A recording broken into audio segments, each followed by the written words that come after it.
Muito bom dia, queridos. Tudo bem com vocês? Glória a Deus. Coisa boa estarmos juntos. Gente, o que foi? Quem estava quarta-feira? Deixa eu ver. Jesus amado. Foi bom, né? Gente, o negócio foi tão sinistro que o Luciano, que viu no dia seguinte, sentiu a presença de Deus. A Andressa, que viu no dia seguinte, sentiu a presença de Deus.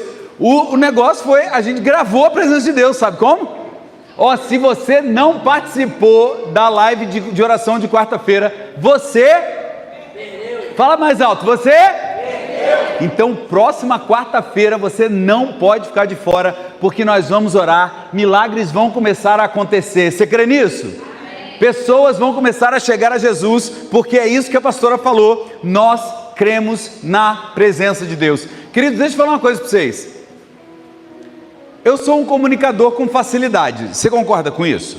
Eu me comunico com facilidade, sim ou não? Você consegue entender o que eu quero dizer? Já me disseram que eu tenho duas palavras muito firmes quando eu prego ou quando eu comunico. Clareza. Eu me comunico com clareza? Ou você tem dificuldade de me entender? Clareza, não é? Então, já me disseram duas coisas. Elton, você tem a capacidade de tornar o que é difícil de fácil entendimento e você fala com muita clareza. Legal. Ser um bom comunicador é bom, mas ser um bom comunicador sem a presença de Deus, a gente vira uma palestra. E aqui nós não somos palestrantes, aqui nós somos igreja. E para sermos igreja, queridos, nós precisamos invocar a presença do Senhor em todo o tempo. Então eu quero pedir a sua ajuda. Todo culto que você vier, toda live que você participar, toda célula que você chegar, invoque a presença de Deus. Chegue até a célula, chegue até o culto, chegue até a programação que você esteja, invocando a presença de Deus naquele lugar. Porque a Bíblia fala, quando 2 ou 3 se reúnem em nome de Jesus, Ele estará presente. Amém ou não? Quero ler com você Apocalipse no capítulo 2, Apocalipse no capítulo 2, a partir do versículo 1. Pastora Su e eu vamos começar uma série de mensagens nas igrejas do Apocalipse. E eu vou começar hoje falando sobre a igreja em Éfeso.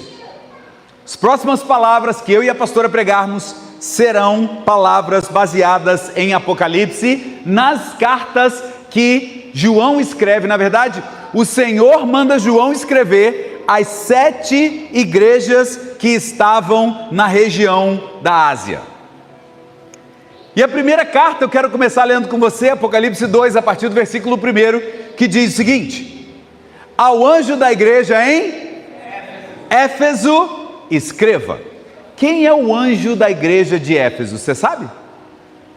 Quem é o anjo da igreja de Éfeso? Diga assim comigo: é o pastor. Diga comigo: é o pastor. É literalmente isso.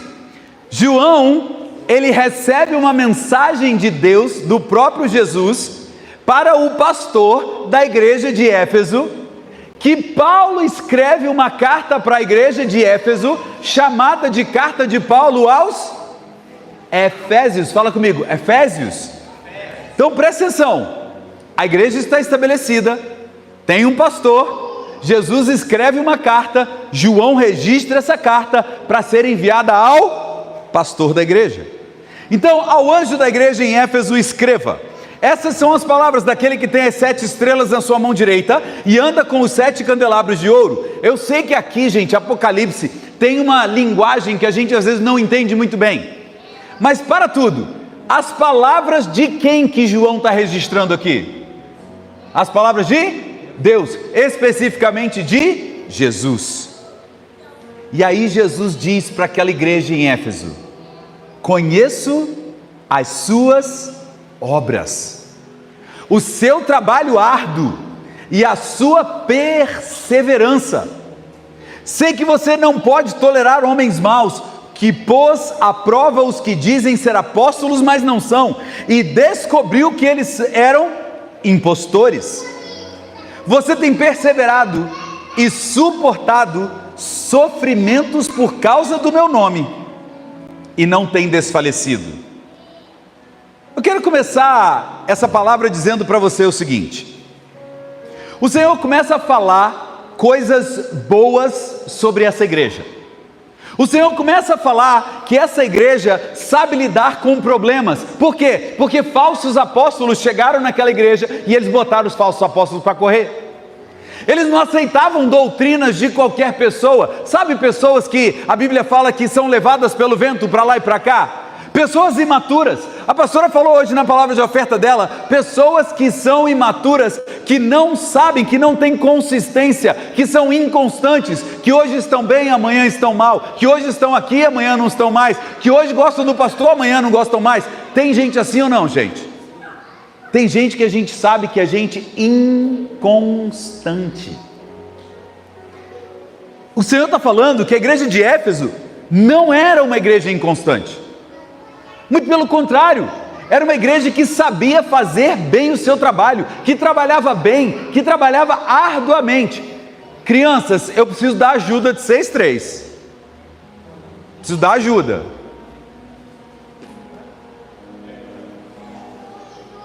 Tá bom? Nonô, Emanuel, preciso da ajuda de vocês. Isso. Eu prometo que o pastor não vai demorar. Tá bom?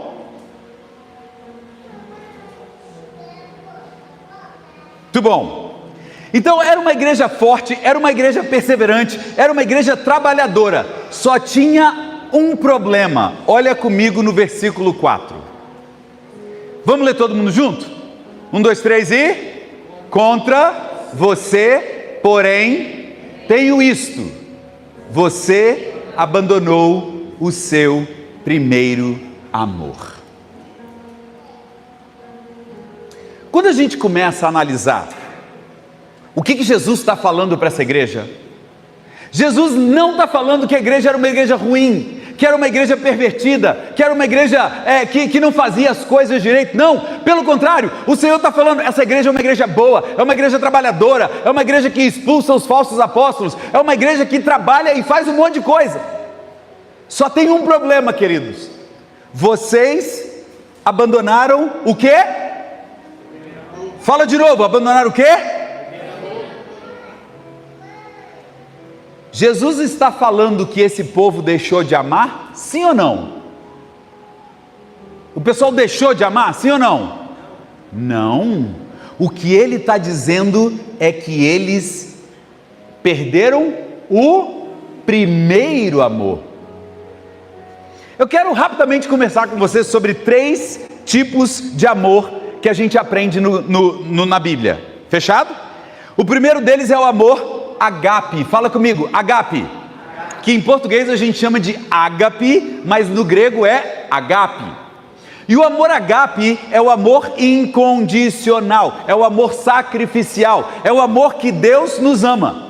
É o amor que Ele se entrega por mim e por você. É o amor que Ele manda um homem amar a mulher. Quando Deus fala, maridos, amem sua esposa assim como Cristo amou a igreja e se entregou por ela, Ele está dizendo, homens, você precisa amar a sua esposa com um amor sacrificial, com um amor incondicional, independente da sua esposa, marido, que está aqui me ouvindo nessa manhã. Você precisa amar a sua esposa, se entregar por ela, morrer por ela se for preciso.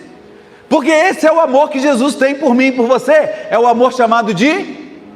Fala comigo, agape. Amor incondicional, amor sacrificial. O segundo amor é o amor filia. Fala comigo, filia. Que é o amor de amizade, de companheirismo. Você concorda comigo que a gente também precisa ter o filia? É o amor que a gente se ama como irmão em Cristo, é o amor fraterno. É o amor que a gente sente pelo nosso irmão de sangue, pela nossa irmã de sangue.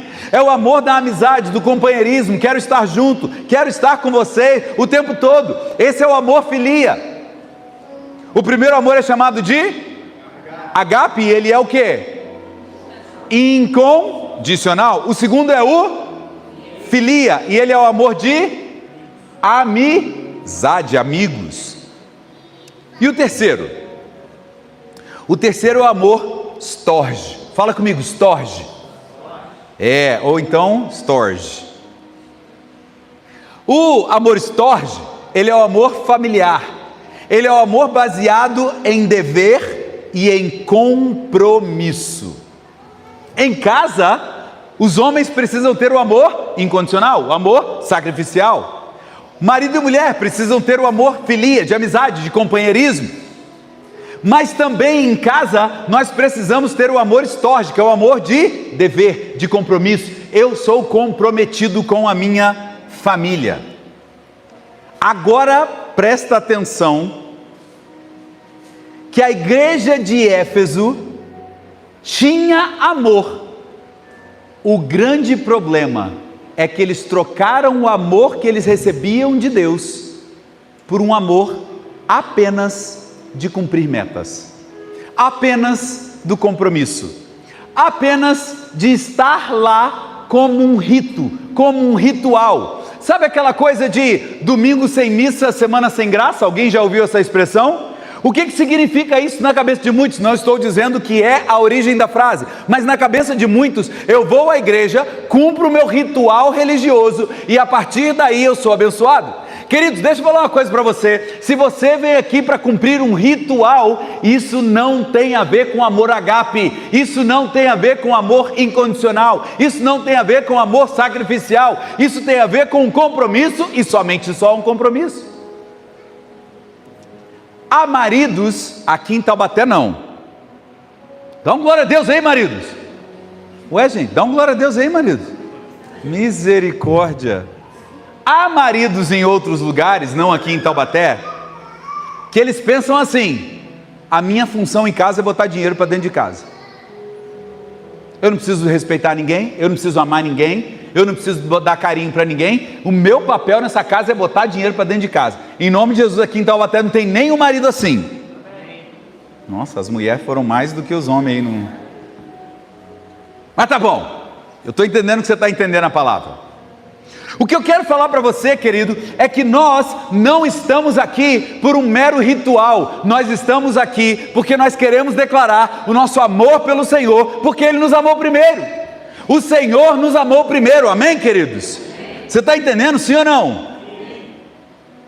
O Senhor diz para aquela igreja: vocês abandonaram o primeiro amor. Até porque, se você parar para pensar comigo, fomos nós que amamos o Senhor primeiro ou foi o Senhor que nos amou primeiro? O Senhor que nos amou primeiro. E Ele nos ama com que tipo de amor? Agape, filia ou storge? Agape. Então vamos parar para pensar o seguinte: muitas vezes a gente olha para esse texto e a gente imagina o seguinte: o primeiro amor é aquele amor que a gente sente quando a gente se converteu. O primeiro amor é aquele que a gente sente quando a gente passou pelo encontro. O primeiro amor é aquele que, nossa, tudo era Jesus, tudo... Não, querido, deixa eu falar uma coisa para você. O primeiro amor é o amor que Deus tem por você. O primeiro amor é o amor que Deus tem por você. O que às vezes acontece quando a gente sai do encontro é que a gente sai todo empolgado, sim ou não? A gente sai, meu Deus, Jesus, Jesus. Só que aí as coisas da vida vão chegando, as dificuldades da vida vão chegando, ou as pancadas da vida vão chegando, e a gente vai se esquecendo daquele ânimo que a gente teve no encontro. E aí a gente fica querendo um novo encontro. E a gente fica querendo um novo encontro para ser impactado. Agora deixa eu falar uma coisa para você. Aos casados aqui vocês vão entender o que eu estou falando. Quando a gente se casa, quando a gente faz uma cerimônia simples ou luxuosa, independente, a gente sai do casamento apaixonado ou não? Na hora que você casou ali, você está apaixonado, sim ou não? Sim, teoricamente sim. O que eu quero dizer com isso? O que eu quero dizer é que depois que os anos passam, depois que você vai vendo, moleque, seu marido não é aquilo tudo que você sonhava, depois que você vai vendo, marido, que a sua mulher não é tudo aquilo que você sonhava, o que resta? Resta a empolgação do casamento ou a decisão de amar?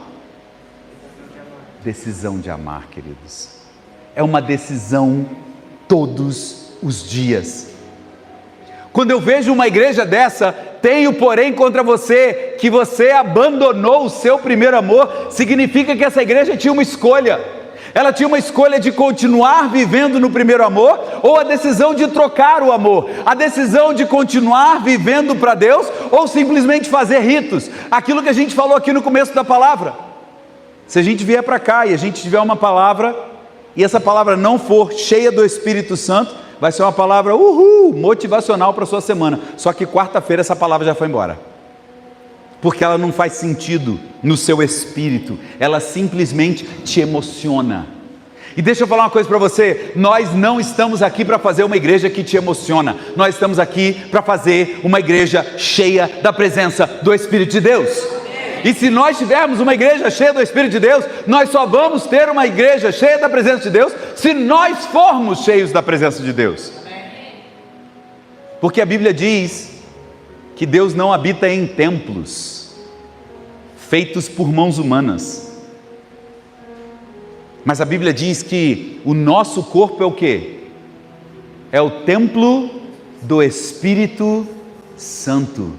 Então você já pensou, querido, se eu chego aqui no domingo cheio do Espírito Santo, Gislan chega cheio do Espírito, Henrique chega cheio do Espírito, Edson chega cheio do Espírito, Aninha chega cheio do Espírito, Noah chega cheio do Espírito, e cada um de nós chegarmos cheio do Espírito, o que vai acontecer com esse lugar? Vai ficar cheio do Espírito. Por isso, queridos, aonde você estiver, a presença do Espírito precisa te acompanhar, porque essa igreja começou a fazer igreja, começou a trabalhar para Cristo, começou a fazer as coisas, só que ela começou a fazer mecanicamente. E se nós não abrirmos os nossos olhos, a gente vai passar a vir à igreja mecanicamente, porque eu tenho que ir, senão o pastor vai me mandar mensagem. Eu tenho que ir, senão minha semana vai ser sem graça. Eu tenho que... Não, querido. Você tem que vir porque você valoriza o primeiro amor. Você tem que vir aqui porque o amor que te amou primeiro está sobre você e você é grato por esse amor. Estava conversando com o Samuel na semana passada e eu lembro que ele me falou, vou pedir permissão, Samuel, para contar algo que você me botou no WhatsApp. Ele falou: pastor, o que Deus fez na minha vida nesse lugar, eu preciso voltar para agradecer. Esse é o Espírito, queridos. O que Deus fez em nós, Ele nos amou primeiro. Se Ele nos amou primeiro, o nosso coração tem que estar grato por tudo aquilo que o Senhor fez por mim e por você. Quando eu vejo, queridos, cada um de vocês, a maioria de vocês, a gente já acompanha, a gente sabe a história, a gente sabe dos perrengues, a gente sabe das alegrias, a gente sabe onde Deus já interviu, a gente sabe onde Deus já te abençoou, a gente sabe onde você já chorou. Então quando eu olho para a sua vida e vejo você aqui, eu agradeço porque mais um mês, o primeiro amor continua em você. Amém. Você pode dar um glória a Deus bem alto por isso, querido? É isso. A igreja de Éfeso, ela escolhe abandonar o seu primeiro amor, mesmo sendo uma igreja. Pega água para mim. Mesmo sendo uma igreja muito trabalhadora, era uma igreja que fez ou que fazia mecanicamente o que estava fazendo. Mas o que eu amo em Jesus, queridos, é que Ele não dá só o problema. Ele dá o problema, mas Ele também dá a solução. Vamos ler o versículo 5. Versículo 5 diz: lembre-se de onde caiu, arrependa-se e pratique as obras que praticava no princípio. Eu vou te dar um princípio de casamento aqui, para você que já é casado, e para você, quem ainda quer casar, dá um glória a Deus aí. Aí, para você que ainda quer casar, o princípio que eu e Suzane sempre conversamos com os casais. Geralmente quando o casal chega querendo se separar, eles dizem o seguinte pra gente: não, porque ele, 40 minutos é a mulher falando mal do marido. E o marido 40 minutos falando mal da mulher. E nós estamos lá 1h30 ouvindo os dois, um falando mal do outro. Você sabe qual é a primeira pergunta que eu e a pastora fazemos? Como vocês se conheceram? Geralmente essa é a primeira pergunta que a gente faz. E olha bem para mim, porque eu vou expressar o que eles fazem, tudo bem? Eles chegaram assim, ó.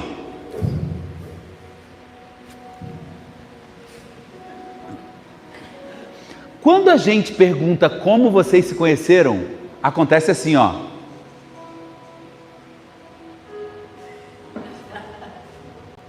Eu estudava numa escola, obrigado, Mauro, e ele começou a me paquerar. Aí ele diz, não, quem começou a me paquerar foi você. E o clima de engalfinhamento que estava, sei lá, se é que existe essa palavra, o clima de morte que estava naquele lugar, passa a ser um clima de, ai, que saudade desse tempo. Porque, queridos, em 2025 ninguém casa mais porque alguém bota uma arma na cabeça, sim ou não? Não tem casamentos arranjados, pelo menos não que eu saiba no Brasil hoje. Pode ser que tenha em alguns lugares remotos, mas em Taubaté eu duvido que tenha casamentos arranjados. As pessoas se casam porque elas estão o quê? Estão o quê? Apaixonadas. Elas escolhem, elas querem.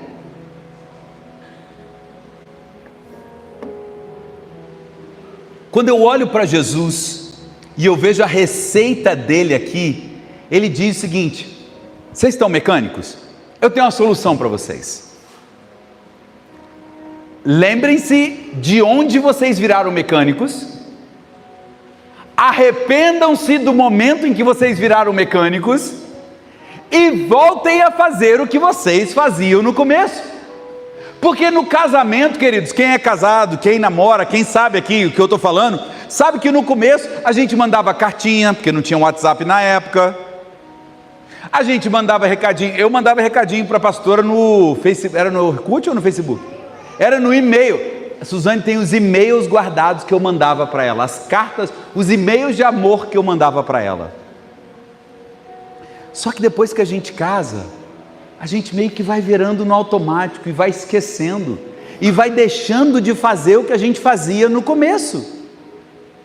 A dica para você, casal que está aqui hoje me ouvindo online, ou você que está aqui presencial: volte a fazer o que você fazia no começo, e você vai ver que você vai voltar a se apaixonar por essa mulher de Deus, esse homem de Deus que Deus botou na sua vida. Fala um amém bem forte aí, meu. Aí, ó, até quem não é casado ainda já está falando amém aqui, ó.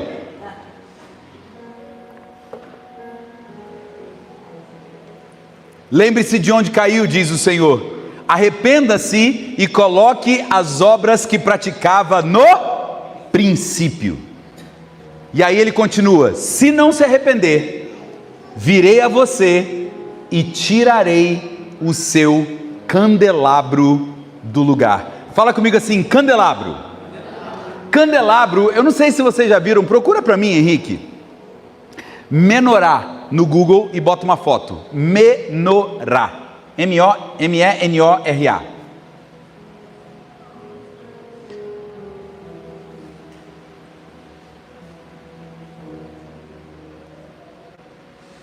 Eu quero mostrar para vocês o que é. Você vai ter que empurrar para cima assim, sabe como? Puxar a tela para cima, igual a gente faz lá na escola. Pega ela aí e empurra ela para cima. Acho que vai ter que dar um ESC aqui para tirar isso, talvez. Dá um ESC para tirar esse. Aí, agora empurra para cima, igual a gente faz na escola. Aí, garoto. Bota uma grande aí. Pode botar essa aqui, ó. É, pode ser. Bom, você já entendeu o que é a menorá, sim ou não? Você já viu esse objeto em algum lugar? Isso, pronto, tá bom aí. Se quiser apagar essas brancas aqui para o pessoal ver melhor. O menorá é a representação do candelabro que Jesus fala que ele ia tirar do meio deles. Mas o que significava esse candelabro? O que significava, o que simbolizava esse menorá? Diga comigo: a presença de Deus. Então preste atenção aqui no que o Senhor está falando para aquela igreja. Vocês são bons no que vocês fazem. Vocês trabalham pra caramba. Vocês são excelentes na realização do trabalho. Só tem uma coisa: vocês trocaram o amor que Deus deu para vocês pelo amor de serviço e só. O que vocês precisam fazer é se lembrar do dia em que vocês deixaram de valorizar o amor de Deus por vocês e o amor de vocês por Deus, começaram a fazer isso mecanicamente, se arrepender do dia que isso aconteceu, porque se vocês não se arrependerem, eu vou tirar o candelabro, eu vou tirar a menorá, eu vou tirar a... Queridos, em nome de Jesus, que eu e você não permitamos que a presença do Senhor saia desse lugar. Porque se a presença do Senhor sair desse lugar, esse lugar pode estar lotado de gente, mas vai ser um lugar vazio. Porque nós precisamos da presença mais do que de nós mesmos.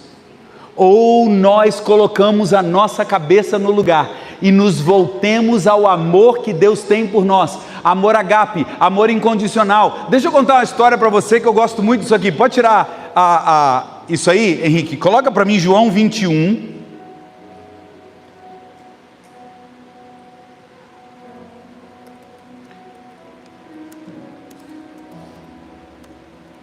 Coloca para mim João 21, de 15 em diante. João 21, de 15 em diante. Olha isso. Depois de comerem, quem estava comendo aqui? Jesus e os discípulos. Depois de comerem, Jesus perguntou a Simão Pedro. Tinha que ser para Pedro, né, gente? Tinha que ser para Pedro. Simão, filho de João, você me ama mais do que estes? Disse ele: sim, Senhor, tu sabes que te amo. Disse Jesus: cuide dos meus cordeiros. Próximo. Novamente Jesus disse: Simão, filho de João, você me ama? Ele respondeu: sim, Senhor, tu sabes que te amo. Jesus disse: pastorei as minhas ovelhas. Pela terceira vez, ele lhe disse: Simão, filho de João, você me ama? Pedro ficou magoado por Jesus lhe ter perguntado pela terceira vez: você me ama? Ele disse: Senhor, tu sabes de todas as coisas e sabes que te amo. Disse-lhe Jesus: cuide das minhas ovelhas. Posso te ensinar algo nesse texto? A palavra amor ali é a mesma em português, sim ou não? Volta comigo, Henrique, primeiro versículo aí. Quem está aí? O Henrique mesmo é. O primeiro versículo a gente leu, que é o 15. Agora eu vou ler para você com as palavras em grego, para você entender o que Jesus está perguntando. Depois de comerem, Jesus perguntou a Simão Pedro: Simão, filho de João, você me agapeia? Jesus está perguntando para Pedro se Pedro o amava incondicionalmente. Pedro, você me agapeia? Pedro responde: sim, Senhor, tu sabes que te filio. A palavra no grego que Pedro responde não é a mesma palavra que Jesus usa. Jesus diz: Pedro, você me ama a ponto de se entregar por mim, um amor incondicional, um amor que você prometeu que vai ficar comigo até o final. Pedro diz: sim, Senhor. Sabe por quê, queridos? Porque aqui Jesus está perguntando para Pedro, depois que Pedro já tinha negado a Jesus. Pedro tinha prometido para Jesus: se o Senhor morrer, eu morro contigo, para onde o Senhor for, eu vou também. Só que Pedro, quando vê que Jesus está sendo torturado, está sendo crucificado, Pedro foge. E Pedro faz o quê? Eu conhecer esse homem? De jeito nenhum, eu não conheço ninguém. Jesus chega para Pedro e diz: você me agapeia? E Pedro responde: sim, Senhor, eu te filio. Eu tenho um amor de amizade, o Senhor é meu companheiro, Jesus. Jesus volta e se pergunta pela segunda vez. Pela segunda vez, Jesus pergunta o quê? Novamente Jesus diz: Simão, filho de João, você me agapeia? Simão responde: sim, Senhor, Tu sabes que te filio, o Senhor é meu companheiro, o Senhor é meu amigão. Mas na terceira vez, Jesus muda o verbo dele. E Jesus diz: Pedro, você me filia? E Pedro responde: tu sabes de todas as coisas e sabes que te filio. Nesse momento, Pedro é restaurado por Jesus. Sabe por quê? Porque Jesus confronta Pedro onde Pedro caiu. Pedro reconhece que o amor dele pelo Senhor não é o amor ágape. Mas o Senhor vira para ele e diz o quê? Mesmo sabendo da sua limitação, Jesus diz o que para ele? Cuide das minhas ovelhas. Queridos, eu quero encerrar essa palavra nessa manhã dizendo para você o seguinte. Obrigado, queridos.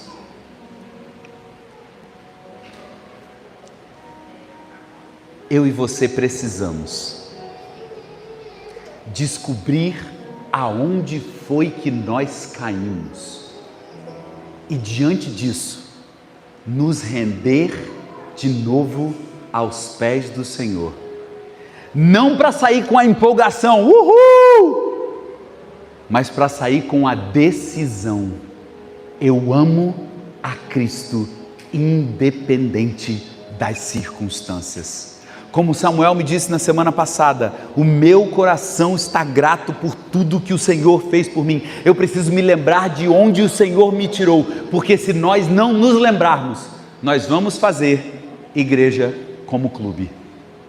E vir aqui, e limpar, e cantar, mas não adorar, dar palestra, mas não pregar, se reunir, mas não cultuar, falar para os outros de Jesus, mas não convencer ninguém, porque quem convence é a presença do Espírito em mim e em você.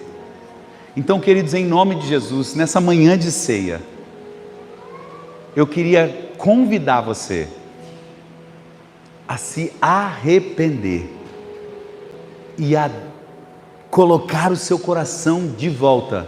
Vamos cantar a música do Quero Me Apaixonar. Nós vamos cantar uma música e eu quero que você reflita na letra dessa música e que você faça dessa música uma oração, dizendo: Senhor, eu quero viver algo diferente com o Senhor, eu quero viver com o Senhor o mesmo amor, a mesma intensidade de amor que o Senhor tem por mim. Eu quero te amar independente das circunstâncias, porque Satanás está tentando nos paralisar. Quem tem a sensação de que na sua vida pessoal Satanás está tentando te parar? Você tem? Eu também tenho. Bota dúvida, bota, sabe assim, desânimo. Hoje na capacitação a gente conversou muito sobre isso, não foi, dona Georgina e Wendy? A gente conversou sobre a estratégia de Satanás. Eu queria convidar você nessa manhã a ficar em pé. Nós vamos cantar essa música. E eu queria que você fizesse essa oração.